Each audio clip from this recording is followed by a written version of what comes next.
Hello everyone, Chef Eric here and welcome back to the channel. And for today is from Around the World series episode season 2 episode 6, and we're still in Nigeria and we're making the Nigerian version of kaimati, which is called puff puff. So we're gonna start by making the dough. So we're gonna start by combining some all-purpose flour, some sugar, about 1 cup of sugar, some nutmeg, and some instant yeast. Add all of those ingredients into a large mixing bowl and give them a really good mix just until they are fully incorporated. Next, you want to start adding in some lukewarm water. And on this channel, as I have mentioned before and quite a number of times, when I say lukewarm, I mean when you put your finger inside the liquid or the water, you should not feel anything completely, which means it's about 37 degrees Celsius, or just not too hot, neither too cold. So add your water a little bit at a time, just until it's all fully incorporated, and just want to keep mixing it constantly and vigorously for about 2 minutes, just until just to form a little bit of gluten, just to help them puff up and to make really delicious puff puff.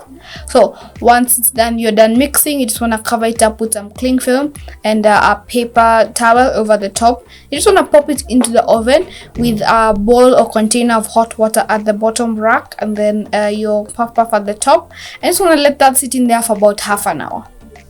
While that's proofing, we can now add some vegetable oil into a large karai or frying dish or anything we use generally to fry.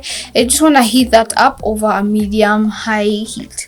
Now, once your puff puff is out, you just want to gently degas it, and do not forget to degas it. Just give it a really good mix just to get rid of that excess air. This is just gonna make sure you have some beautifully round puff puff. So please, for the first round I forgot to degas, but make sure you do not forget to degas.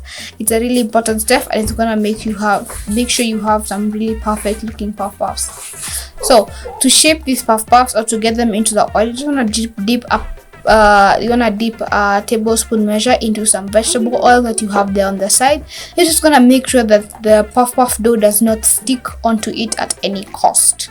So yeah, make sure you keep an eye on for that, and just keep frying them and flipping them halfway through, and just to make sure you have some beautifully and round and stunning looking puff puff.